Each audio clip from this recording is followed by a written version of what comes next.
ನೋವು, ಭಯ, ಸಂಕಟ ಇವೆಲ್ಲವೂ ಮನುಷ್ಯರಿಗೆ ತಿಳಿಯುತ್ತೆ. ನಿನ್ನಂಥ ದೆವ್ವಗಳಿಗೆಲ್ಲ ಎಷ್ಟೊತ್ತಿಂದ ಕಣ್ಣು ಬಿಟ್ಕೊಂಡು ನೋಡ್ತಾ ಇರ್ತೀಯೋ, ಬೇಗ ಬಾ ಅಂತ ಮತ್ತೊಮ್ಮೆ ಕೂಗ್ದ. ಅವನ ಮಾತುಗಳಿಗೆ ಕೋಪದಿಂದ ಹಲ್ಲು ಕಡಿತಾ, ನಿಜಕ್ಕೂ ಯಾಕೆ ಕೂಗಾಡ್ತಿದ್ಯಾ?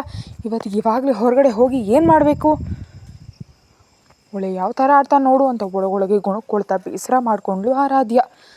ಇಂಥ ಹುಚ್ಚು ಹೆಂಡ್ತಿ ನನ್ನೊಬ್ಬನಿಗೆ ಮಾತ್ರ ಸಿಕ್ಕಿದಾಳೋ ಏನೋ. ನೀನು ನಾನು ತಿಂದಿದ್ದೀನೋ ಇಲ್ವೋ ಅಂತ ಕೇಳಲ್ಲ. ನಿನಗೆ ಹೇಗೂ ನನ್ನ ಹಸಿವಿನ ಬಗ್ಗೆ ಕಾಳಜಿ ಇಲ್ಲ. ಕನಿಷ್ಠ ನಾನಾದರೂ ನನ್ನ ಬಗ್ಗೆ ಕಾಳಜಿ ವಹಿಸ್ಬೇಕಲ್ವಾ ಅಂದ ಅಧಿರಾಜ್. ಅವ್ರ ಮಾತುಗಳಿಗೆ ಗಿರ್ರಂತ ಹಿಂದಕ್ಕೆ ತಿರುಗಿ ಬೇಸರದಿಂದ, ಓ ಸಾರಿ ಅಧಿರಾಜ್ ಅವರೇ, ಹೇಗೆ ಮರೆತು ಹೋದ್ನೋ ಗೊತ್ತಾಗ್ತಿಲ್ಲ. ರಾತ್ರಿ ಕೂಡ ನೀನು ಊಟ ಮಾಡಿಲ್ಲ ತಾನೇ? ನಿಜವಾಗಿ ಸಾರಿ. ಇವಾಗಲೇ ಹೋಗೋಣ ಅಂತ ತನ್ನ ಕೂದಲಿಗೆ ಕ್ಲಿಪ್ ಹಾಕ್ಕೊಳ್ತಾ ಅಂದ್ಲು. ನಿನಗಷ್ಟೊಂದು ಭಾವನಾತ್ಮಕ ಆಗಬೇಡ ಬೇಬಿ ಅಂತಂದ ಮೆದು ಧ್ವನಿಯಲ್ಲಿ ಅವಳನ್ನೇ ನೇರವಾಗಿ ನೋಡ್ತಾ. ತನ್ನ ಜೀವನಕ್ಕಾಗಿ ಅಷ್ಟೊಂದು ರಿಸ್ಕ್ ತೊಗೊಂಡು ಪ್ರಾಣ ಕಾಪಾಡಿದ ಅಧಿರಾಜ್ ತಿಂದಿದ್ದಾನೋ ಇಲ್ಲವೋ ಅಂತ ಕೂಡ ತಾನು ಲೆಕ್ಕಿಸ್ಕೊಳ್ಳಿಲ್ವಲ್ಲ ಅಂತ ಆರಾಧಕ್ಕೆ ತನ್ನ ಮೇಲೆ ತನಗೆ ಕಿರಿಕಿರಿ ಅಸಹ್ಯ ಅನ್ನಿಸ್ತು. ಸಮಯಕ್ಕೆ ಅಧಿರಾಜ್ ಏನಾದರೂ ಅಲ್ಲಿ ಇಲ್ಲದೆ ಹೋಗಿದ್ರೆ ತನ್ನ ಪರಿಸ್ಥಿತಿ ಏನಾಗ್ತಿತ್ತು ಅಂತ ಊಹಿಸ್ಕೊಂಡು ಒಮ್ಮೆಲೆ ಹೃದಯ ಭಾರ ಆಯಿತು. ಹಲೋ ಬೇಬಿ, ಏನು ಮಾಡ್ತಿದ್ಯಾ? ಇನ್ನೂ ಹೊರಡಲ್ವಾ ಅಂತ ಬೇಸರದಿಂದ ಕೇಳ್ತಾ ಕೂಗುವಷ್ಟರಲ್ಲಿ ಹಲ್ಲು ಕಟಕಟ ಕಡಿತಾ ಅಧಿರಾಜ್ ಹಿಂದಿನಿಂದ ಡೈನಿಂಗ್ ಹಾಲ್ಗೆ ಹೋದ್ಲು ಆರಾಧ್ಯ. ಮೇಡಮ್, ಬೆಳಗ್ಗಿನಿಂದನೇ ಫೋನ್ ಇಲ್ಲದೆ ಮುಳುಗ್ತಾನೆ ಇದೆ ಅಂತ ಆರಾಧ್ಯ ಫೋನ್ ತಂದು ಕೊಟ್ಟಳು ಸಾವಿತ್ರಿ. ಫೋನ್ ಆನ್ ಮಾಡಿ ನೋಡಿದ ಆರಾಧ್ಯಕ್ಕೆ ಕಾವ್ಯ ಕಡೆಯಿಂದ ತುಂಬ ಮಿಸ್ಡ್ ಕಾಲ್ ಕಾಣಿಸೋ ತಕ್ಷಣ ಅವಳಿಗೆ ಕಾಲ್ ಬ್ಯಾಕ್ ಮಾಡೋದಕ್ಕೆ ಎದ್ದು ಹೊರಟಳು. ಬೇಬಿ, ತಿಂತ ಕೂಡ ಮಾತಾಡ್ಬೋದು ಅಂತ ಗಂಭೀರವಾಗಿ ಅಂದ ಅಧಿರಾಜ್ ಧ್ವನಿಗೆ ಮನಸ್ಸಿನಲ್ಲೇ 100 ಬೈಗಳನ್ನು ಬೈತಾ ಕಾವ್ಯಾಗೆ ಡಯಲ್ ಮಾಡಿದ್ಲು. ಹಲೋ ಅಂದ ಆರಾಧ್ಯ ಮಾತು ಪೂರ್ತಿ ಆಗೋ ಮುನ್ನವೇ. ಏಯ್, ಇಷ್ಟರವರೆಗೆ ಎಲ್ಲಿ ಸತ್ತಿದೆಯೇ? ಎಷ್ಟು ಬಾರಿ ಕಾಲ್ ಮಾಡಬೇಕು? ಎಲ್ಲಿದೆಯಾ? ಹೋಗ್ಬಿಟ್ಟಿದ್ಯಾ ಅಂತ ಗಟ್ಟಿಯಾಗಿ ಕಂಗಾಲಾಗಿ ಅರ್ಚಿದ್ಲು ಆ ಕಡೆಯಿಂದ ಕಾವ್ಯ. ಅವಳಿಗೆ ಹೋಟೆಲ್ನ ನಡೆದ ಘಟನೆ ತಿಳಿದು ಸರಣಿಯಾಗಿ ಆರಾಧ್ಯ ಕಾಲ್ ಮಾಡ್ತಲೇ ಇದ್ಲು. ಅವಳು ಫೋನ್ ಎತ್ತಿ ಇರೋಷ್ಟರಲ್ಲಿ ಆರಾಧ್ಯಗೆ ಏನಾಯಿತು ಅಂತ ಭಯಪಡ್ತಿದ್ದ ಅವಳು ಹಲೋ ಅಂದ ಆರಾಧ್ಯಳ ಧ್ವನಿ ಕೇಳಿದ ತಕ್ಷಣ ಸ್ವಲ್ಪ ನಿರಾಳಳಾದ್ಲು. ಇನ್ನೂ ಹೋಗಿಲ್ಲ, ಬದುಕಿದ್ದೀನಿ. ಈ ಮಾನ್ಸ್ಟರ್ ಏನಾದರೂ ಸಮಯಕ್ಕೆ ಬರದೇ ಇದ್ದಿದ್ರೆ ನಿಜವಾಗಿಯೂ ಹೋಗ್ಬಿಡ್ತಿದ್ದೆ ಅಂತ ಅಧಿರಾಜ್ ಕಡೆ ನೋಡ್ತಾ ಅಂದ್ಲು ಆರಾಧ್ಯ. ಆರಾಧ್ಯ ಮಾತುಗಳಿಗೆ ಅವಳ ಕಡೆ ತೀಕ್ಷ್ಣವಾಗಿ ಒಂದು ನೋಟ ಬೀರಿದ ತಕ್ಷಣ ತಲೆ ತಗ್ಗಿಸ್ಕೊಂಡು ಬಾಯಲ್ಲಿ ಇಡ್ಲಿಯನ್ನು ತೂರಿಕೊಂಡ್ಳು. ನಿನ್ನೆ ಆ ಕುಡ್ಕ ನಿನ್ನ ಎತ್ಕೊಂಡು ಹೋಗಿದ್ದು ತಿಳಿದಾಗಿನಿಂದ ತಲೆ ಕೆಲಸ ಮಾಡ್ತಿಲ್ಲ ಬೇಬಿ. ನೀನು ಹಲೋ ಅನ್ನೋವರೆಗೂ ಉಸಿರು ಕೂಡ ಆಡ್ತಿರ್ಲಿಲ್ಲ. ರಾಕ್ಷಸಿ, ಒಂದು ಬಾರಿ ಫೋನ್ ಎತ್ತಿದ್ರೆ ನಿಮ್ಮ ಯಜಮಾನ ಆಸ್ತಿ ಏನಾದರೂ ಕರಗು ಹೋಗುತ್ತಾ ಅಂತ ಮತ್ತೆ ಕೂಗಾಡೋದನ್ನು ಮುಂದುವರಿಸಿದ್ಲು ಕಾವ್ಯ. ಅಬ್ಬಾ, ಯಾವುದೋ ಕೆಲಸದಲ್ಲಿದ್ದು ನೋಡ್ಕೊಳ್ಳಿಲ್ಲ ಬಿಡು, ಅದಕ್ಕೆ ಒಂದೇ ಸಮನೆ ಯಾಕೆ ಈ ಥರ ಗೋಳಾಡ್ತಿದ್ಯಾ? ಒಳ್ಳೆ ಖಾರ ತಿಂದು ಕಾಗೆ ಥರ ನಾನು ಚೆನ್ನಾಗಿದ್ದೀನಲ್ವಾ ಅಂತ ಆರಾಧ್ಯ ಕೂಡ ಅದೇ ಹೈ ಪಿಚ್ನಲ್ಲಿ ಕೂಗಾಡೋದಕ್ಕೆ ಶುರು ಮಾಡಿದ್ಲು. ಆ ಗೆಳತಿಯರಿಬ್ಬರು ಜಗಳಕ್ಕೆ ತಿಂತಿದ್ದು ಅಧಿರಾಜ್ ಬೇಸರದಿಂದ ತಲೆ ಅಲ್ಲಾಡಿಸ್ತಾ, ಯಾವಾಗಲೂ ಡೆವಿಲ್ ಅಂತ ಅಧಿರಾಜ್ ಸರ್ನ ಬೈತಾನೆ ಇರ್ತೀಯ, ಆದರೆ ನೋಡಿದ್ಯಾ ಅವ್ರು ನಿನ್ನ ಹೇಗೆ ಕಾಪಾಡಿದ್ರು? ಇನ್ನೊಂದು ಚೂರು ಆಗಿದ್ರೆ ಪ್ರಾಣ ಹೋಗ್ತಿತ್ತು. ಅವರೇ ಇಲ್ಲದೆ ಹೋಗಿದ್ರೆ ನಿನ್ನ ಪರಿಸ್ಥಿತಿ ಏನಾಗ್ತಿತ್ತು ಗೊತ್ತಾ ಅಂತ ಮತ್ತೆ ಆರಾಧ್ಯ ಕ್ಲಾಸ್ ತೆಗೆದುಕೊಳ್ಳೋದಕ್ಕೆ ಸ್ಟಾರ್ಟ್ ಮಾಡಿದ್ಲು ಕಾವ್ಯ. ಆದರೆ ಈ ಬಾರಿ ಕಾವ್ಯ ಮಾತುಗಳಿಗೆ ತನ್ನ ಮೇಲೆ ಕೋಪ ಬರಲಿಲ್ಲ. ಆರಾಧ್ಯ ಕಾವ್ಯ ಮಾತುಗಳು ನಿಜ ಅಂತ ಅನ್ನಿಸ್ತು. ಸಮಯಕ್ಕೆ ಅಧಿರಾಜ್ ಏನಾದರೂ ಬರದೇ ಇದ್ದಿದ್ರೆ ತಾನು ಖಂಡಿತವಾಗಿ ಸತ್ತು ಹೋಗಿರ್ತಿದ್ದೆ. ಆರಾಧ್ಯ ಮಾತನಾಡೋದು ನಿಲ್ಲಿಸೋ ಅಷ್ಟರಲ್ಲೇ ಅವಳೇನು ಯೋಚಿಸ್ತಿದ್ದಾಳೆ ಅಂತ ಅರ್ಥ ಮಾಡ್ಕೊಂಡು ಕಾವ್ಯ, ಏ ರಾಕ್ಷಸಿ, ನೀನಿಷ್ಟು ದೊಡ್ಡ ಗಂಡಾಂತರದಿಂದ ಹೊರಗೆ ಬಂದಿದ್ದಕ್ಕೆ ಖಂಡಿತವಾಗಿಯೂ ನಾವಿಬ್ಬರು ಸಂಭ್ರಮಿಸಬೇಕು ಅಂತ ಉತ್ಸಾಹದಿಂದ ಅಂದ್ಲು. ಸಂಭ್ರಮನ ಅಂತ ಅಧಿರಾಜ್ ಕಡೆ ನೋಡ್ತಿದ್ದ ಆರಾಧ್ಯ ಅವ್ನು ನೋಡಿದ ತಕ್ಷಣ ಟಕ್ಕನೆ ತಲೆ ತಿರುಗಿಸ್ಬಿಟ್ಲು. ಇನ್ನು ಎಷ್ಟೊತ್ತಿನವರೆಗೂ ಮನೇಲಿ ಇರ್ತೀಯೇ? ಸ್ವಲ್ಪ ಹೊತ್ತು ಆಗಿ ಹೊರಗಡೆ ರೌಂಡ್ಸ್ ಹಾಕಿ ಹ್ಯಾಪಿಯಾಗಿ ಊಟ ಮಾಡ್ಕೊಂಡು ಬಂದುಬಿಡೋಣ, ಏನಂತೀಯಾ ಅಂತ ಉತ್ಸಾಹದಿಂದ ಕೇಳಿದ್ಲು ಕಾವ್ಯ. ನಿನಗೆ ಯಾವಾಗಲೂ ತಿನ್ನೋ ಗೋಳೇನಾ? ನನಗಿವಾಗ ಹೊರಗಡೆ ಬರೋದಕ್ಕಾಗಲ್ಲ, ತುಂಬ ಕೆಲಸ ಇದೆ ಅಂತ ಹೇಳಿದ್ಲು ಆರಾಧ್ಯ. ನಿಜ ಹೇಳಬೇಕಂದ್ರೆ ಕಾವ್ಯಾಗೆ ಏನು ಉತ್ತರ ಕೊಡಬೇಕು ಅವಳಿಗೆ ಅರ್ಥ ಆಗಲಿಲ್ಲ. ಅಧಿರಾಜ್ ಕೈ ಗಾಯ ಆಗಿದೆ, ಈ ಪರಿಸ್ಥಿತಿಯಲ್ಲಿದ್ದರೆ ತಾನು ಹೊರಗಡೆ ಹೋಗಿ ಎಂಜಾಯ್ ಮಾಡೋದು ಸರಿಯಲ್ಲ ಅಂತ ಆಕೆಗೆ ಅನ್ನಿಸ್ತು. ಆರಾಧ್ಯಳ ಮಾತುಗಳನ್ನ ಏನೇನು ಲೆಕ್ಕಿಸ್ಕೊಳ್ದೆ, ಹೌದಾ ಏನಮ್ಮ ಕೆಲಸ ಇದೆಯಾ? ಇಲ್ಲಾಂದರೆ ದಿನ ಇಡೀ ವೀಡಿಯೋ ಗೇಮ್ ಮಾಡ್ಕೊಳ್ಳೋದೇ ಅಲ್ವಾ ನಿನ್ನ ಕೆಲಸ? ಆ ಮಾತ್ರದಕ್ಕೆ ಬಿಸ್ನೆಸ್ಗಳೆಲ್ಲ ನೀನೇ ಹ್ಯಾಂಡಲ್ ಮಾಡ್ತಿರೋ ಹಾಗೆ ಸುಮ್ಮನೆ ಬಿಲ್ಡಪ್ ಕೊಡಬೇಡ, ಇಲ್ಲಿ ಕೋಪ ನೆತ್ತಿಗೇರುತ್ತೆ ಅಂತ ಕಾವ್ಯ ಕೋಪದಿಂದ ಅನ್ನುವಷ್ಟರಲ್ಲಿ, ಹೇಯ್ ದಿಕ್ಕೇಡಿ ಹಂದಿ ಮುಗಿದವಳೆ, ನಾನು ಹೇಳೋದನ್ನು ಸ್ವಲ್ಪ ಅರ್ಥ ಮಾಡ್ಕೊಂಡು ಸಾಯಿ. ಏನು ಹೇಳ್ತಿದ್ದೀನಿ, ಯಾಕೆ ಹೇಳ್ತಿದ್ದೀನಿ ಅಂತ ಮೆಂಟಲ್ ಮುಗಿದವಳೆ ದಿಪ್ಪ ಅಂದ್ಲು ಆರಾಧ್ಯ. ಸೆಲೆಬ್ರೇಟ್ ಮಾಡೋಣ ಬಿಡು, ಅಧಿರಾಜ್ ಸರ್ ಹೊರಗಡೆ ಬರೋದು ಒಪ್ಪಲ್ಲ ಅಂತ ತಾನೇ ನಿನ್ನ ಈ ಅಳುಮುಖದ ಯೋಚನೆ. ಅದರ ಬಗ್ಗೆ ಆದರೆ ಎಲ್ಲವೂ ಮರೆತು ಬಿಡು. ರೆಡಿ ಆಗಿಬಿಡು, ಅದಕ್ಕೆ ನಾನಿದ್ದೀನಲ್ಲ ಅಂದ್ಲು ಕಾವ್ಯ ಮಾತಿಗೆ ಆರಾಧ್ಯ ಕಿರಿಕಿರಿಯಿಂದ ನಿಜಕ್ಕೂ ಯಾರು ಹೇಳಿದ್ರು ನಿನಗೆ ಅಧಿರಾಜ್ ಅನುಮತಿ ಬೇಕು ಅಂತ? ಸ್ವಲ್ಪ ಸಮಯದ ನಂತರ ನಾನೇ ಕಾಲ್ ಮಾಡ್ತೀನಿ ಅಂತ ಕಾಲ್ ಕಟ್ ಮಾಡಿದ್ಲು ಆರಾಧ್ಯ. ಶಾಪಿಂಗ್ ಪ್ಲ್ಯಾನ್ ಮತ್ತು ಅಧಿರಾಜ್ ಬೋಮನ ರಹಸ್ಯ ಕಾಳಜಿ. ಕಾಲ್ ಕಟ್ ಮಾಡಿದ ನಂತರ ತಲೆ ತಗ್ಗಿಸ್ಕೊಂಡು ತಿಂತಿರೋ ಅಧಿರಾಜ್ ಕಡೆ ನೋಡ್ತಿದ್ದಾಳೆ ಆರಾಧ್ಯ. ಅಂದರೆ ಯಾಕೋ ಹೊರಗಡೆ ಹೋಗ್ಬೇಕಂತ ಮಾತ್ರ ಕೇಳಬೇಕನ್ನಿಸ್ಲಿಲ್ಲ. ಸೈಲೆಂಟಾಗಿ ತನ್ನ ಪ್ಲೇಟ್ನಲ್ಲಿರೋ ತಿಂಡಿ ತಿನ್ನೋದಕ್ಕೆ ಸ್ಟಾರ್ಟ್ ಮಾಡಿದ್ಲು. ನಾನಿವತ್ತು ಶಾಪಿಂಗ್ಗೆ ಹೋಗಬೇಕು ಅಂತ ಅಂದ್ಕೊಂಡಿದ್ದೀನಿ ಅಂದ ಮಾತುಗಳಿಗೆ ಕಪ್ಪೆ ಥರ ಬಾಯಿ ತೆಗೆದ್ಲು ಆರಾಧ್ಯ. 6 ನಿಮಿಷದ ನಂತರ ಕೈಗೆ ಅಷ್ಟೊಂದು ಗಾಯ ಇಟ್ಕೊಂಡು ಹೊರಗಡೆ ಹೋಗ್ತೀರಾ ಅಂತ ಅವನ ಮೇಲೆ ಕೋಪ ಮಾಡಿಕೊಂಡ್ಳು. ಗಾಯ ಆಗಿದ್ದು ನನ್ನ ಕೈಗೆ, ಕಾಲ್ಗಲ್ಲ ಅಲ್ವಾ ಅಂತ ಬೇಸ್ ವಾಯ್ಸ್ನಲ್ಲೇ ಅಂದ ಅಧಿರಾಜ್ ವರ್ಮ. ಚೆನ್ನಾಗಿದೆ, ನಮ್ಮ ಸಾಹೇಬರು ಶಾಪಿಂಗ್ ಅಂತ ಊರ ಮೇಲೆ ಬಿದ್ದರೆ ಮನೆಯಲ್ಲಿ ಕೂತು ನಾನೇನು ಮಾಡಬೇಕು ಅಂತ ಮೂತಿ ತಿರುಗಿಸ್ತಾ ಅಂದ್ಲು ಆರಾಧ್ಯ. ನೀನು ಕೂಡ ನನ್ನ ಜೊತೆಯಲ್ಲ ಬಾ ಅಂತ ನೀರು ಕುಡಿತಿದ್ದಾನೆ ಅಧಿರಾಜ್ ಮಾತುಗಳಿಗೆ ತೀವ್ರ ಶಾಕ್ಗೆ ಒಳಗಾಗಿ ಹೋದ್ಲು ಆರಾಧ್ಯ, ಪಾಪ ಬಾಯಿ ಬಿಟ್ಕೊಂಡು. ಆಮೇಲೆ ನೋಡಿವಂತೆ ಮೊದಲು ತಿಂಡಿ ಮುಗಿಸು ಅಂತ ಅಲ್ಲಿಂದ ಎದ್ದು ಹೊರಟೋದ ಅಧಿರಾಜ್ ಹೊರಗಡೆ ಕರ್ಕೊಂಡು ಹೋಗ್ತೇನೆ ಅಂತ ಹೇಳಿದ ಉತ್ಸಾಹದಲ್ಲಿ ತಿಂಡಿ ಅರ್ಧದಲ್ಲಿ ಕೈ ತೊಳೆದು ಫಾಸ್ಟಾಗಿ ಕಾವ್ಯಗೆ ಕಾಲ್ ಮಾಡಿದ್ಲು ಆರಾಧ್ಯ. ಹಲೋ ಕಾವ್ಯ ಅಂತ ಅಂತಿರೋ ಆರಾಧ್ಯ ಮಾತುಗಳು ಪೂರ್ತಿಯಾಗುವ ಮುನ್ನವೇ ಹಲೋ ಏನೇ ಅಷ್ಟರಲ್ಲೇ ರೆಡಿ ಆಗಿಬಿಟ್ಟಿದ್ಯಾ ಅಂತ ಆಶ್ಚರ್ಯದಿಂದ ಹೇಳಿ, ನಾನು ಕೂಡ ರೆಡಿ ಆಗಿಬಿಟ್ಟಿದ್ದೀನಿ, 2 ಮಿನಿಟ್ಸ್ನಲ್ಲಿ ಹೊರಡ್ತಿದ್ದೀನಿ, ನಾವು ಯಾವಾಗಲೂ ಸೇರೋ ರೆಸ್ಟೋರೆಂಟ್ಗೆ ಬಂದುಬಿಡು ಅಂತ ಹುಷಾರಾಗಿ ಹೇಳಿದ್ಲು ಕಾವ್ಯ ಉತ್ಸಾಹವನ್ನು ನೋಡಿ ಆರಾಧ್ಯ ನಿರಾಸೆ ಆಗ್ತಾ ಕಾವ್ಯಗೆ ವಿಷಯ ಹೇಗೆ ಹೇಳಬೇಕು ಅಂತ ಮೆಲ್ಲಗೆ ತಲೆ ಕೆರ್ಕೊಳ್ತಾ, ಅದು ನಾನು ಹೊರಗಡೆ ಬರ್ತಿಲ್ವೇ ಅಂತ ಸಣ್ಣ ಧ್ವನಿಯಲ್ಲಿ ಹೇಳಿದ ತಕ್ಷಣ ವಾಟ್ ಅಂತ ಭೂಮಿ ತತ್ತರಿಸುವಂತೆ ಅರ್ಚಿದ್ಲು ಕಾವ್ಯ. ಅಬ್ಬಾ ಯಾಕೆ ಹಾಗೆ ಸಾಯ್ತೀಯಾ, ಸ್ವಲ್ಪ ಮೆಲ್ಲಗೆ ಮಾತಾಡ್ಬೋದು ತಾನೇ, ನಿನ್ನ ಗೋಳಿಗೆ ನನಗೆ ಇವಾಗ ಕಿವುಡು ಬರೋ ಆಗಿದೆ ಅಂತ ಕಾವ್ಯನ ಕೋಪಿಸ್ಕೊಂಡಂದ್ಲು ಆರಾಧ್ಯ ಧ್ವನಿಯಲ್ಲಿರೋ ಕಿರಿಕಿನಿಂದ ಸ್ವಲ್ಪ ಧ್ವನಿ ಇಳಿಸಿ, ಯಾಕೀಗಂತಿದ್ಯಾ, ನೀನು ಇವಾಗ ಹೊರಗಡೆ ಬರಲ್ಲ ಅನ್ನೋದು ಕಾರಣ ನಿನ್ನ ಮಾನ್ಸ್ಟರ್ ಗಂಡನೇ ತಾನೇ, ನೀನು ನನಗೇನು ಹೇಳಿದೆ ಕಾಲ್ ಕಟ್ ಮಾಡಿದಾಗಲೇ ಅಂದ್ಕೊಂಡೆ ನಿನ್ನ ಮಾನ್ಸ್ಟರ್ ನಿನ್ನ ಪಕ್ಕದಲ್ಲಿದ್ದಾನೆ ಅಂತ ಯಾವಾಗಲೂ ತೋರಿಸುವಂತೆ ಅಧಿರಾಜ್ ಮೇಲೆ ಕೋಪ ತೋರಿಸಿ ಮತ್ತೊಂದು ನಿಮಿಷಕ್ಕೆ ಕೂಲಾಗಿ, ಸರಿ ಬಿಡು ಅಳಬೇಡ, ನಾನೇನು ಬೇಜಾರು ಮಾಡ್ಕೊಳ್ಳಲ್ಲ ಬಿಡು, ಎಷ್ಟಾದರೂ ಮದುವೆ ಆದ ನಂತರ ಹೆಣ್ಮಕ್ಳ ಜೀವನ ಇಷ್ಟೇ ಇರುತ್ತೆ, ಗಂಡನಿಗೆ ಇಷ್ಟ ಆದರೆ ತಿನ್ನಬೇಕು, ಗಂಡನಿಗೆ ಇಷ್ಟ ಆದರೆ ಮಾತ್ರ ಹೊರಗಡೆ ಹೋಗಬೇಕು, ಇಲ್ದಿದ್ರೆ ಮನೆಯಲ್ಲಿ ಕೂತು ವೀಡಿಯೋ ಗೇಮ್ ಆಡಬೇಕು ಅಂತ ಆರಾಧ್ಯ ಮೇಲೆ ತುಂಬ ಸಹಾನುಭೂತಿ ತೋರಿಸ್ತಿರುವಂತೆ ಅಂತಿರೋ ಕಾವ್ಯ ಮಾತುಗಳಲ್ಲಿ ತುಂಬ ಮಟ್ಟಿಗೆ ವ್ಯಂಗ್ಯವೇ ಕಾಣಿಸ್ತಿತ್ತು ಅವಳಿಗೆ. ನೀನೇನು ಮಾತಾಡ್ತಿದ್ಯೋ, ಒಂದು ಮುಕ್ಕಾಲು ಅರ್ಥ ಆದರೆ ಒಟ್ಟು ಅಂತ ನೀರಸವಾಗಂದ್ಲು ಆರಾಧ್ಯ. ನಿನಗೆ ಇವೆಲ್ಲವೂ ಅರ್ಥ ಆದರೆ ನೀನು ಯಾಕೆ ಹೀಗಿರ್ತಿದ್ದೆ ಬಿಡು, ಸರಿ ಇಷ್ಟಕ್ಕೂ ವಿಷಯ ಏನು, ಹೊರಗಡೆ ಯಾಕೆ ಬರಲ್ಲ, ಮೊದಲು ಮ್ಯಾಟರ್ ಹೇಳು ಅಂದ್ಲು ಕಾವ್ಯ. ದೊಡ್ಡ ಮ್ಯಾಟರ್ ಏನೂ ಇಲ್ಲ, ಆದರೆ ನಿನ್ನೆ ಹೋಟೆಲ್ನಲ್ಲಿ ನಡೆದ ಗಲಾಟೆಯಲ್ಲಿ ಅಧಿರಾಜ್ ಕೈ ಗಾಯ ಆಯಿತು ಅಂತ ಬೇಸರದಿಂದ ಮೌನವಾಗೇ ಉಳಿದ್ಬಿಟ್ಲು ಆರಾಧ್ಯ. ಏನೇನು ನೀನು ಹೇಳೋದು ಅಂತ ಕಾವ್ಯ ಆಶ್ಚರ್ಯಪಟ್ಟು, ನಿನ್ನ ಮೇಲಿನ ಗಲಾಟೆ ಅಂದರೆ ನಿನಗೇನೋ ಆಯಿತು ಅಂತ ಹರಿಸತ್ತೆ, ಆದರೆ ಅಧಿರಾಜ್ ಸರ್ಗೆ ಗಾಯ ಹೇಗಾಯಿತು, ನಾನು ಕೂಡ ನೋಡಲೇ ಇಲ್ವಲ್ಲ. ಕಾರ್ ಹತ್ತದ ಮೇಲೆ ನೋಡಿದೆ, ಹಾಸ್ಪಿಟಲ್ಗೆ ಹೋಗಿ ಟ್ರೀಟ್ಮೆಂಟ್ ಮಾಡಿಸ್ಕೊಂಡ್ರು, ಆದರೆ ಅವ್ರನ್ನ ಬಿಟ್ಟು ಬರಬೇಕು ಅನ್ನಿಸ್ತಿಲ್ಲ ಅಂತ ಕಾವ್ಯಗೆ ಏನಾದರೂ ಅಂದ್ಕೊಳ್ತಾಳು ಅಂತ ಸಣ್ಣ ಮುಖ ಮಾಡ್ಕೊಳ್ತಾ ಅಂದ್ಲು ಆರಾಧ್ಯ. ಸಾಕು ಬಿಡು, ನೋಡು ನಿನ್ನ ತಿಕ್ಲು ಮಾತುಗಳು, ಅಧಿರಾಜ್ ಸರ್ ಆ ಪೊಸಿಷನ್ನಲ್ಲಿದ್ದರೆ ನೀನು ಹೇಗೆ ಬರ್ತೀಯಾ, ನನ್ನ ಫ್ರೆಂಡಾಗಿ ಮಾತ್ರ ಅಲ್ಲದೆ ಸರ್ಗೆ ವೈಫಾಗಿ ಕೂಡ ಆಲೋಚಿಸು, ಹುಚ್ಚು ಕೆಲಸಗಳು ಮಾಡಿ ಸರ್ಗೆ ಕಿರಿಕಿರಿ ತರಿಸ್ತೆ, ಅವ್ರಿಗೆ ಏನು ಬೇಕೋ ಹತ್ರ ನಿಂತು ನೋಡ್ಕೋ ಅಂತ ಆರಾಧ್ಯಗೆ ಸ್ವಲ್ಪ ಗದರಿ ಕಾಲ್ ಕಟ್ ಮಾಡಿದ್ಲು ಕಾವ್ಯ. ಕಾಲ್ ಕಟ್ಟಾದ್ಮೇಲೆ ಸೋಫಾದಲ್ಲಿ ಕಾಲು ಮೇಲಕ್ಕೆ ಇಟ್ಕೊಂಡು ಮೊಣಕಾಲಿನ ಮೇಲೆ ಗಡ್ಡ ಇಟ್ಕೊಂಡು ಯೋಚಿಸ್ತಾ ಇದ್ದಾಳೆ ಆರಾಧ್ಯ. ತಾನು ಇಷ್ಟು ಮುಂಚೆ ಇದ್ದ ಟೆನ್ಷನಲ್ಲಿ ಕಿರಿಕಿರಿಯಲ್ಲಿ ಯೋಚಿಸಲಿಲ್ಲ, ಆದರೆ ತನ್ನ ಗಾಳಿಯಲ್ಲಿ ತೂಗಾಡ್ತಿದ್ದಾಗ ಅಧಿರಾಜ್ ಕಣ್ಣಲ್ಲಿ ಭಯ ಗೆದ್ದು ಕಾಣಿಸ್ತಿತ್ತು. ಯಾವುದೇ ಪರಿಸ್ಥಿತಿ ಆದರೂ ಸರಿ ತನಗೆ ಸಣ್ಣ ಗಾಯ ಕೂಡ ಆಗದಂತೆ ಯಾವಾಗಲೂ ತನ್ನ ಹಿಂದೆ ಇದ್ದು ರಕ್ಷಿಸಿರ್ತಾನೆ ಅಧಿರಾಜ್. ಇದೆಲ್ಲ ಕೇವಲ ತನ್ನ ತಾಯಿನ ಕಾಪಾಡಿದ್ದಕ್ಕೇನ, ಅದಕ್ಕೋಸ್ಕರ ಆದರೆ ಮದುವೆ ಮಾಡ್ಕೊಳ್ಳೋದು ಯಾಕೆ, ಇಷ್ಟು ಕೇರಿಂಗಾಗಿ ನೋಡ್ಕೊಳ್ಳೋದು ಯಾಕೆ ಅಂತ ಮತ್ತೆ ನಡೆದ ವಿಷಯಗಳ ಬಗ್ಗೆ ಯೋಚಿಸ್ತಾ ಇದ್ಲು ಆರಾಧ್ಯ. ತನಗೆ ತಿಳಿದಂತೆ ತನ್ನ ಮೆದುಳನ್ನು ಹಿಂಸೆ ಮಾಡ್ತಿದ್ದಾಳೆ. ಕೋಣೆಯಿಂದ ಬಂದು ಅಧಿರಾಜ ಆರಾಧ್ಯಗೆ ಯೋಚನೆಯನ್ನು ಅಂದಾಜಿಸ್ತಾ, ಬಿಪಿನ ಶಾಪಿಂಗ್ ಹೋಗ್ತಿದ್ದೀನಿ, ಬರ್ತೀಯಾ ಇಲ್ವಾ ಅಂತ ಅಧಿರಾಜ್ ಮಾತುಗಳಿಗೆ ಗಾಬರಿ ಬಿದ್ದು ಸೋಫಾದಿಂದ ಇದ್ಲು ಆರಾಧ್ಯ. ಇನ್ನೇನು ಮಾತಾಡದೆ ತನ್ನ ಫೋನ್ ನೋಡ್ಕೊಳ್ತಾ ಹೊರಗಡೆ ಹೊರಟೋದ.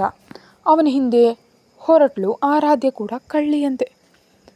ಕಾರ್ ಹತ್ತಿದ ನಂತರ ಅದೇ ಯೋಚನೆಯಲ್ಲಿದ್ದು ಆರಾಧ್ಯ ಅಧಿರಾಜ್ ಮಾತಾಡದೆ ವಿಂಡೋ ಓಪನ್ ಮಾಡಿ ಅದಕ್ಕೆ ಹೊರಗೆ ಕೂತು ಹೊರಗಡೆ ರೋಡನ್ನು ನೋಡ್ತಾ ಯೋಚನೆಯಲ್ಲಿ ಬಿದ್ಲು.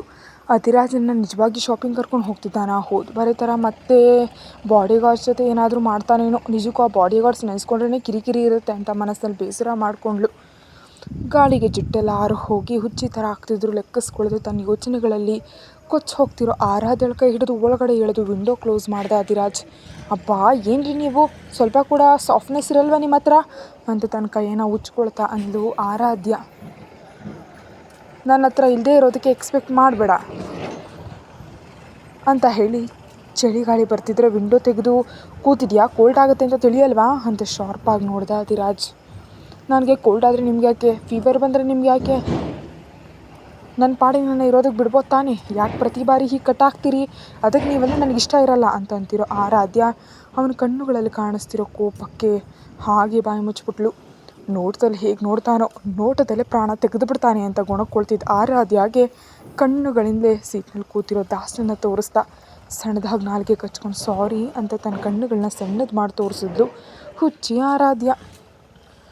ಅಲ್ಲಿವರೆಗೆ ತನ್ನ ಮೂಡ್ ಏನಂತ ಅಬ್ಸರ್ವ್ ಮಾಡಿದ್ಮೇಲೆ ಇಷ್ಟಕ್ಕೂ ಇಲ್ಲಿಗೆ ಹೋಗೋಣ ಅಂತ ಪ್ರಶ್ನೆ ಮಾಡ್ದ.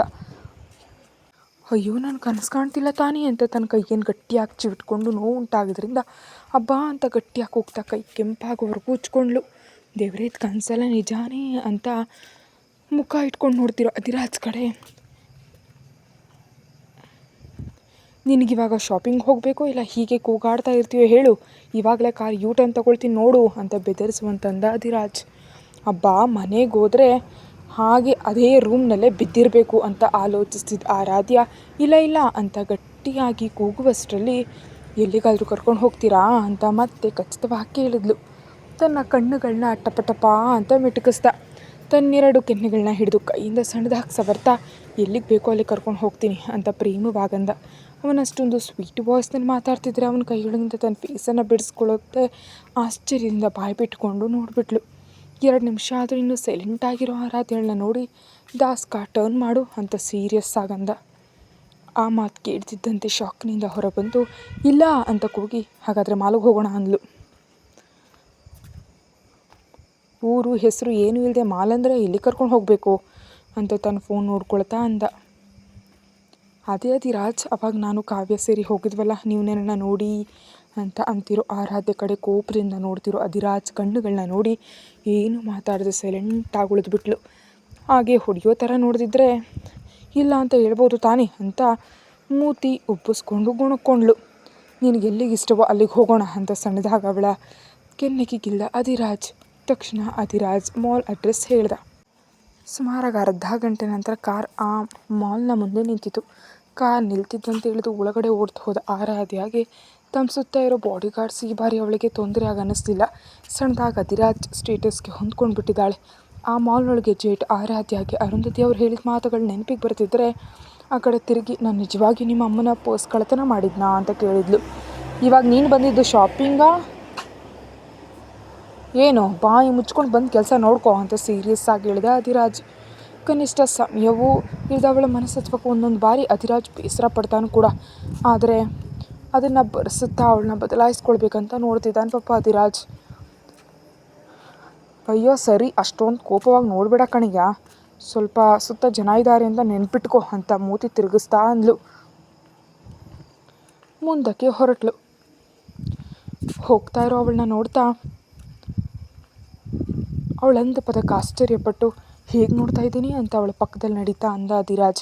ಹೇಗೆ ಅಂದರೆ ಅಂತ ಅಧಿರಾಜ್ ಮುಂದೆ ನಿಂತು ನನ್ನ ಕಚ್ಚಿ ತಿನ್ನೋ ಹಾಗೆ ಅಂತ ಮೂತಿ ತಿರುಗಿಸಿ ಮುಂದಕ್ಕೆ ನಡೀತಾ ಮನಸ್ಸಿನಲ್ಲಿ ಮಾತ್ರ ಆ ದಿನಗಳಲ್ಲಿ ನಿಮ್ಮ ಅಮ್ಮನ ಕಾಪಾಡದೇ ಇದ್ದಿದ್ದರೆ ಹ್ಯಾಪಿಯಾಗಿ ನಿನ್ನ ಸ್ಟೇಟಸ್ ತಕ್ಕ ಹಾಗೊಂದು ಒಳ್ಳೆ ಹುಡುಗಿನ ಮದುವೆ ಮಾಡ್ಕೊಳ್ತಿದ್ದೆ, ಅನಾವಶ್ಯಕವಾಗಿ ನನಗೋಸ್ಕರ ನಿನ್ನ ಲೈಫ್ ನೀನು ಹಾಳು ಮಾಡ್ಕೊಂಡಿದ್ಯಾ ಅಂತ ತನ್ನ ಮನಸ್ಸಲ್ಲಿ ಅಂದ್ಕೊಳ್ತಾ ಮುಂದಕ್ಕೆ ಹೆಜ್ಜೆ ಇಟ್ಲು ಆರಾಧ್ಯ.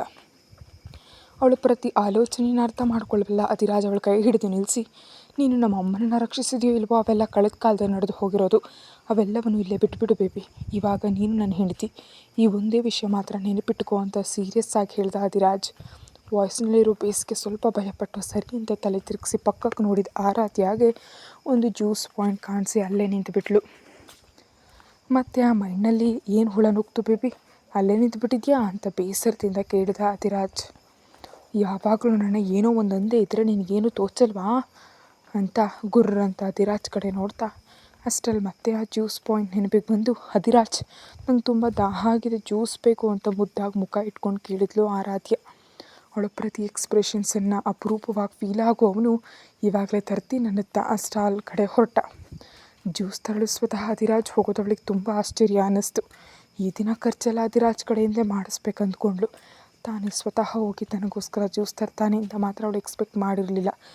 ಯಾಕೆ ಅಧಿರಾಜ್ ನೀನು ಸ್ಟೇಟಸ್ ಕಡಿಮೆ ಮಾಡಿಕೊಂಡು ಪ್ರತಿ ಬಾರಿ ನನ್ನ ಗೆಲ್ಲಬೇಕಂತ ಪ್ರಯತ್ನ ಮಾಡ್ತೀಯಾ ಅಂತ ಅಂದ್ಕೊಳ್ತಿದ್ದ ಆರಾಧ್ಯ. ಅಧಿರಾಜ್ ಇಷ್ಟು ಮುಂಚೆ ಹೇಳಿದ ಮಾತುಗಳು ನೆನಪಿಗೆ ಬಂದು ಅವನ ಮುಂದೆ ಇನ್ಯಾವಾಗಲೂ ಕಳೆದ ಕಾಲಕ್ಕೆ ಸಂಬಂಧಿಸಿದ ವಿಷಯಗಳು ಮಾತಾಡಬಾರ್ದು ಅಂತ ಡಿಸೈಡ್ ಆದಳು.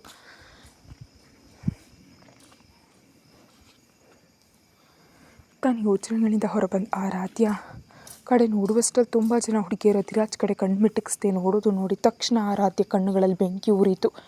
ಹುಡುಗಿಯರ ಜೊತೆ ಸ್ವಲ್ಪ ಜನ ಹುಡುಗರು ಕೂಡ ಅಬ್ಸರ್ವ್ ಮಾಡ್ತಿರೋದು ನೋಡಿ ಅಧಿರಾಜ್ ಕಡೆ ಫಸ್ಟ್ ಟೈಮ್ ಪರೀಕ್ಷೆಯಾಗಿ ನೋಡಿದ್ಲು. ಫಾರ್ಮಲ್ ಡ್ರೆಸ್ನಲ್ಲಿ ತಿರುಗಿ ದೇಹದಲ್ಲಿ ಮನ್ಮಥನ ಥರ ಮೆರೆದು ಹೋಗ್ತಿರೋ ಅಧಿರಾಜ್ನನ್ನು ಎಷ್ಟಾದರೂ ನನ್ನ ಗಂಡ ಹೀರೋನೇ ಅಂತ ನಗ್ತಾ ಅಂದ್ಲು. ಆದರೆ ಅಷ್ಟರಲ್ಲಿ ಅವಳ ಮುಖದಲ್ಲಿ ನಗು ಮಾಯ ಆಗೋಯ್ತು. ಅಧಿರಾಜ್ ನಿಜವಾಗಿಯೂ ನನ್ನ ಬಿಟ್ಟು ಬೇರೆ ಹುಡುಗಿಯನ್ನು ಮದುವೆ ಮಾಡ್ಕೊಳ್ತಾನಾ? ನಿಜಕ್ಕೂ ಯಾರನ್ನಾದರೂ ತನ್ನ ಮನಸ್ಸಿನೊಳಗೆ ಬರೋದಕ್ಕೆ ಬಿಡ್ತಾನಾ? ಅಧಿರಾಜ್ ಬೇಗ ಮನಸ್ಸು ಬದಲಾಯಿಸ್ಕೊಂಡು ತಾನು ಇಷ್ಟಪಡೋ ಹುಡುಗಿಗೆ ಹತ್ರ ಆದರೆ ಅಂತ ಅಂದ್ಕೊಳ್ತಿದ್ದ ಆರಾಧ್ಯ ಕೊನೆ ಮಾತು ಅಂದ್ಕೊಂಡಾಗ ಯಾಕೋ ತನ್ನ ಹೃದಯದಲ್ಲಿ ಯಾರೋ ಬೇಸರದಿಂದ ಚುಚ್ಚಿದಾಗ ಫೀಲ್ ಆದಳು. ಯಾವಾಗಲೂ ತನ್ನ ಯೋಚನೆಯಲ್ಲಿ ತಾನಿರ್ತಾ ಅಧಿರಾಜನ್ನ ಸರಿಯಾಗಿ ಅರ್ಥ ಮಾಡ್ಕೊಳ್ಳೋದಕ್ಕಾಗಲಿಲ್ಲ ಆರಾಧ್ಯಗೆ. ಆದರೆ ಅವಳನ್ನ ಬದಲಾಯಿಸ್ಕೊಳ್ಬೇಕಂತ ತುಂಬ ಆಸೆಯಿಂದ ಟ್ರೈ ಮಾಡ್ತಿದ್ದಾನೆ ಅಧಿರಾಜ್. ಸ್ವಲ್ಪ ಹೊತ್ತಿಗೆ ತನ್ನ ಯೋಚನೆಯಿಂದ ಹೊರಬಂದು ಅಧಿರಾಜ್ ಕಡೆ ನೋಡುವಷ್ಟರಲ್ಲಿ ಅವನು ಬಿಲ್ ಪೇ ಮಾಡ್ತಿದ್ದ. ಅಧಿರಾಜ್ 2 ಕಪ್ಸ್ ತಗೋ ಅಂತ ಹಿಂದಿನಿಂದ ಸಣ್ಣದಾಗಿ ಕೂಗಿದ್ಲು ಆರಾಧ್ಯ. ಸಣ್ಣ ಮಗುವಿನ ಥರ ಅವಳು ಹಾಕೋ ಕೇಕೆಗಳಿಗೆ ನಗ್ತಾ ಸ್ವಲ್ಪ ಸಮಯದ ನಂತರ ತನ್ನ ಕೈಯಲ್ಲಿ ಜ್ಯೂಸ್ ಕಪ್ ಬಿಡ್ತಾ, ಏನೇ ಯಾವುದೋ ಯೋಚನೆಯಲ್ಲಿ ಮುಳುಗೋಗಿದೆಯಾ ಅಂದ ಅಧಿರಾಜ್. ಅವಳು ತನ್ನ ಯೋಚನೆ ಹೇಳಿದರೆ ಅಧಿರಾಜ್ ಖಂಡಿತವಾಗಿಯೂ ಚುಂಬಿಸ್ಬಿಡ್ತಾನೆ ಅಂತ ಬಾಯಿ ಮುಚ್ಕೊಂಡು ಅವನು ಕೊಟ್ಟ ಜ್ಯೂಸನ್ನು ಕುಡಿತಿದ್ಲು. ಅಧಿರಾಜ್ ತನ್ನ ಕೈಯಲ್ಲಿದ್ದ ಜ್ಯೂಸ್ ಸಿಪ್ ಮಾಡಿ ಅದು ದೊಡ್ಡದಾಗಿ ಇಷ್ಟ ಆಗದೆ ಇರೋದ್ರಿಂದ ಕೈಯಲ್ಲಿ ಇಟ್ಕೊಂಡು ಹಾಗೆ ನಿಂತ್ಕೊಂಡ. ಆದರೆ ಆರಾಧ್ಯ ಮಾತ್ರ ತನ್ನ ಜ್ಯೂಸನ್ನು ಎಂಜಾಯ್ ಮಾಡ್ತಾ ಕುಡಿಯೋದನ್ನು ನೋಡಿ, ಇಷ್ಟ ಆಯ್ತಾ ಬೇಬಿ ಅಂತ ಕೇಳ್ದ. ತುಂಬ ಚೆನ್ನಾಗಿದೆ ಅಧಿರಾಜ್, ನನಗೇನು ಬೇಕೋ ನಿಂಗೆ ಚೆನ್ನಾಗಿ ಗೊತ್ತು ಅಂದ್ಲು. ಜ್ಯೂಸ್ ಕುಡಿದ ನಂತರ ಏನೋ ನೆನಪಿಗೆ ಬಂದು ಹಾಗೆ ಟಕ್ಕನೆ ಅಧಿರಾಜ್ ಕಡೆ ತಿರುಗಿ, ಅಧಿರಾಜ್ ನಾವಿಬ್ಬರು ಎಕ್ಸ್ಚೇಂಜ್ ಮಾಡ್ಕೊಳ್ಳೋಣವಾ ಅಂತ ಎಕ್ಸೈಟ್ ಆಗ್ತಾ ಕೇಳಿದ್ಲು ಆರಾಧ್ಯ. ಅವಳು ಸಡನ್ನಾಗಿ ಜ್ಯೂಸ್ ಕುಡಿಯೋದು ನಿಲ್ಲಿಸಿ ತನ್ನನ್ನು ಕೇಳಿದ ಕ್ವಶನ್ಗೆ ಅಧಿರಾಜ್ ಕಣ್ಣು ಸಣ್ಣದು ಮಾಡಿ ನೋಡ್ತಾ, ಇದು ನಿನ್ನ ಮೈಂಡ್ನಲ್ಲಿ ಬಂದ ಥಾಟಲ್ಲ, ಎಲ್ಲಿ ನೋಡಿ ಕಲ್ತಿದ್ಯಾ ಹುಚ್ಚು ಹುಚ್ಚು ಕೆಲಸಗಳನ್ನ ಅಂತ ಅವಳನ್ನ ಚಿರುಕೋಪದಿಂದ ನೋಡ್ತಾ ಅಂದ. ಏನೋ ಹೇಳೋದಕ್ಕೆ ಹೋದವಳ ಥರ ಟಕ್ಕನೆ ಬಾಯಿ ಮುಚ್ಚಿಬಿಟ್ಟು ಹೇಳಿದ್ರೆ ಬೈತಾನೇನೋ ಅಂತ ಭಯವಾಗಿ ಸೈಲೆಂಟಾಗಿ ನಿಂತಳು. ಹೇಳು, ಯಾಕೆ ಕಪ್ ಎಕ್ಸ್ಚೇಂಜ್ ಮಾಡ್ಬೇಕು ಅಂದ್ಕೊಂಡಿದ್ಯಾ ಅಂತ ಈ ಬಾರಿ ಇನ್ನೂ ಗಟ್ಟಿಯಾಗಿ ಕೇಳಿದ. ಅವನ ಕೋಪಕ್ಕೆ ಆಕ್ರೋಶವಾಗಿ ಮುಖ ಇಟ್ಕೊಳ್ತಾ, ನಿಜಕ್ಕೂ ನಾನು ಕೇಳಿದ್ರಲ್ಲಿ ತಪ್ಪೇನಿದೆ? ನಾನೊಂದು ಮೂವಿಯಲ್ಲಿ ನೋಡಿದೆ, ಲವರ್ಸ್ ಇಬ್ಬರು ಹೀಗೆ ಕಪ್ಸ್ನ ಎಕ್ಸ್ಚೇಂಜ್ ಮಾಡ್ಕೊಳ್ಳೋದು. ನನಗೆ ಲವರ್ ಹಸ್ಬೆಂಡ್ ಆದ ನೀನೇ ಅಲ್ವ ಎಲ್ಲ, ಅದಕ್ಕೆ ಕೇಳಿದೆ ಅಂತ ಅಧಿರಾಜ್ ಮೇಲೆ ರಿವರ್ಸ್ ಆದಲು ಆರಾಧ್ಯ. ಅವಳೆದುರು ಕೈ ಕಟ್ಕೊಂಡು ನಿಂತು, ನೀನು ನಿಜಕ್ಕೂ ಮೂವೀಸ್ ನೋಡಲ್ಲ ತಾನೇ, ನಿನಗಿದು ಹೇಗೆ ತಿಳಿತು ಅಂತ. ಯಾಕಂದರೆ ಆರಾಧ್ಯ ಬ್ರೈನ್ ಅಷ್ಟೊಂದು ಯೋಚಿಸೋ ಸ್ಟೇಜಿಗೆ ಬೆಳೆದಿಲ್ಲ ಅಂತ ಅಧಿರಾಜ್ ಅಭಿಪ್ರಾಯ. ಅಂದರೆ ಆವಾಗ ಕಾಲೇಜ್ ಹಾಲಿಡೇಸ್ನಲ್ಲಿ ಫ್ರೆಂಡ್ಸ್ ಜೊತೆ ಸೇರಿ ಒಂದು ಬಾರಿ ಮೂವಿಗೆ ಹೋಗಿದ್ದೆ, ಅಲ್ಲಿ ನೋಡಿದೆ ಅಂತ ತನ್ನ ಬೆರಳಿಗೆ ಸುತ್ಕೊಂಡು ಎಳೆಯುತ್ತಾ ಮೆಲ್ಲಗೆ ಹೇಳಿದ್ಲು ಆರಾಧ್ಯ. ಹೇಳಿದ್ಲು ಆದರೆ ಮುಖವೆಲ್ಲ ನಾಚಿಕೆಯಿಂದ ಕೆಂಪಾಗೋಯಿತು. ತನ್ನ ಬಗ್ಗೆ ಅಧಿರಾಜ್ ಏನಂದ್ಕೊಳ್ತಾನೋ ಅನ್ನೋ ಯೋಚನೆ ಒಂದು ಕಡೆ ನಿಂತಿದ್ರೆ, ಏನಂತಾನೋ ಅಂತ ಒಳಗೊಳಗೆ ಟೆನ್ಷನ್ ಕೂಡ ಇತ್ತು. ಒಂದು ಕ್ಷಣ ಅವಳನ್ನ ಹಾಗೆ ನೋಡಿ ಬರ್ತಿದ್ದ ನಗುವನ್ನು ಕಂಟ್ರೋಲ್ ಮಾಡ್ಕೊಳ್ತಾ, ಇಷ್ಟಕ್ಕೂ ಮೂವಿ ಹೇಗಿತ್ತು ಅಂತ ಮುಂದೆ ನಡೆಯೋದಕ್ಕೆ ಸ್ಟಾರ್ಟ್ ಮಾಡ್ದ. ಅವನ ಹಿಂದೆ ಹುಚ್ಚಿ ಹಾಗೆ ಫಾಲೋ ಆಗ್ತಾ, ನಿಜಕ್ಕೂ ಚೆನ್ನಾಗಿಲ್ಲ, ಟೈಮ್ ವೇಸ್ಟ್ ಅಂತ ಹೇಳಿದ್ಲು ಆರಾಧ್ಯ. ತನ್ನ ದೃಷ್ಟಿಯಲ್ಲಿ ತುಂಬ ದೊಡ್ಡ ವಿಷಯವನ್ನು ಅಧಿರಾಜ್ ನಿಜಕ್ಕೂ ಲೆಕ್ಕಿಸ್ಕೊಳ್ದೇ ಇರೋದ್ರಿಂದ ಹ್ಯಾಪಿಯಾಗಿ ಮನಸ್ಸಿನಲ್ಲೇ ಸಂತೋಷ ಆಗ್ತಿದ್ದಾಳೆ. ಅಧಿರಾಜ್ ತಕ್ಷಣ ತನ್ನ ಕೈಯಲ್ಲಿದ್ದ ಕಪ್ಪನ್ನು ಅವಳ ಮುಂದೆ ಚಾಚಿ, ಬೇಬಿ ಒಂದು ಸಿಪ್ ಮಾಡ್ತೀಯಾ ಅನ್ನೋಷ್ಟರಲ್ಲಿ ಆರಾಧ್ಯ ಮುಖಕ್ಕೆ ಕೆಂಪಾಗೋಯ್ತು. ಅಧಿರಾಜ್ ಆಗಂತಾನೆ ಅಂತ ಆರಾಧ್ಯ ಎಕ್ಸ್ಪೆಕ್ಟ್ ಮಾಡಿರಲಿಲ್ಲ. ಕತೆ ಮುಂದುವರಿಯುತ್ತೆ. ಹೆಚ್ಚಿನ ವೀಡಿಯೋಗಾಗಿ ಚಾನಲ್ಗೆ ಮೆಂಬರ್ಶಿಪ್ ತೊಗೊಳ್ಳಿ. Thank you.